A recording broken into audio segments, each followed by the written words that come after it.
পড়ুয়াদের প্রাধান্য দিয়ে কোনো আঞ্চলিক দল নয়, শুধুমাত্র তৃণমূল কংগ্রেসের জন্য দরজা খোলা রেখে প্রথম দফায় ৫৬টি আসনে প্রার্থী তালিকা ঘোষণা করলেন জাতীয় কংগ্রেস দল।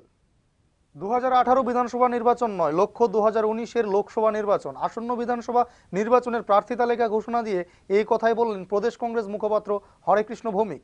ত্রিপুরাতে ২০১৮ সালে বামফ্রন্ট সরকার এবং কেন্দ্রে ২০১৯ সালে মোদী সরকার।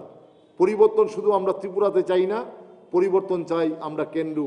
তাও রাহুল গান্ধী বার্তা দিয়েছে এরম লোকদেরই ক্যান্ডিডেট করতে চাই যারা শুধু ত্রিপুরার বামফ্রন্টকে সরাতে সাহায্য করবে না, যারা মাঠে থাকবে আগামী দিনে রাহুল গান্ধীর নেতৃত্বে যে আমাদের যে বিজেপির বিরুদ্ধে যে লড়াইটা হবে কেন্দ্রে 19 সালে, সেই লড়াইও সামিল হবার জন্য থাকবে।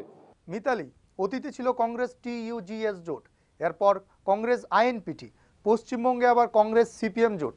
অতীতে কেন্দ্রীয় UPA সরকারেও সমর্থন ছিল CPM এর। ব্যতিক্রম এই প্রথম একলা চলো নীতি। তবে এখনো অপেক্ষা তৃণমূল কংগ্রেসের, যদি সঙ্গ পাওয়া যায়।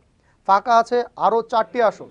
এর মধ্যে সাংবাদিক বৈঠকে কংগ্রেস মুখপাত্রের দাবি, এই প্রথম সম্পূর্ণ নিয়ম নীতিতে ঘোষিত হয়েছে প্রার্থী তালিকা।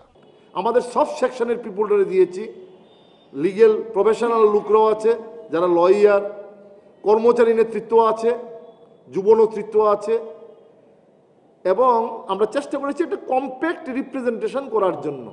কংগ্রেস মাঠে নামার জন্য, যুদ্ধ করবার জন্য তার দলের আহ্বানে সেইভাবেই ক্যান্ডিডেটগুলি সেট আপ করা হয়েছে। এদিনের সাংবাদিক বৈঠকে কংগ্রেসের কোনো হেভিওয়েট নেতাকে দেখা না গেলেও উপস্থিত ছিলেন প্রাক্তন বিধায়ক তাপস দে সহ নতুন দলীয় প্রার্থী অনেকেই। আপাতত এতটুকুই, তবে খবরের ধারাবাহিকতা এভাবেই চলতে থাকবে। সঙ্গে থাকুন, লাইক শেয়ার কমেন্টস করুন। ফেসবুক পেজ দ্য পাবলিক ইন্টারেস্টের সঙ্গে সাবস্ক্রাইব করুন টাইমস 24 ইউটিউবে।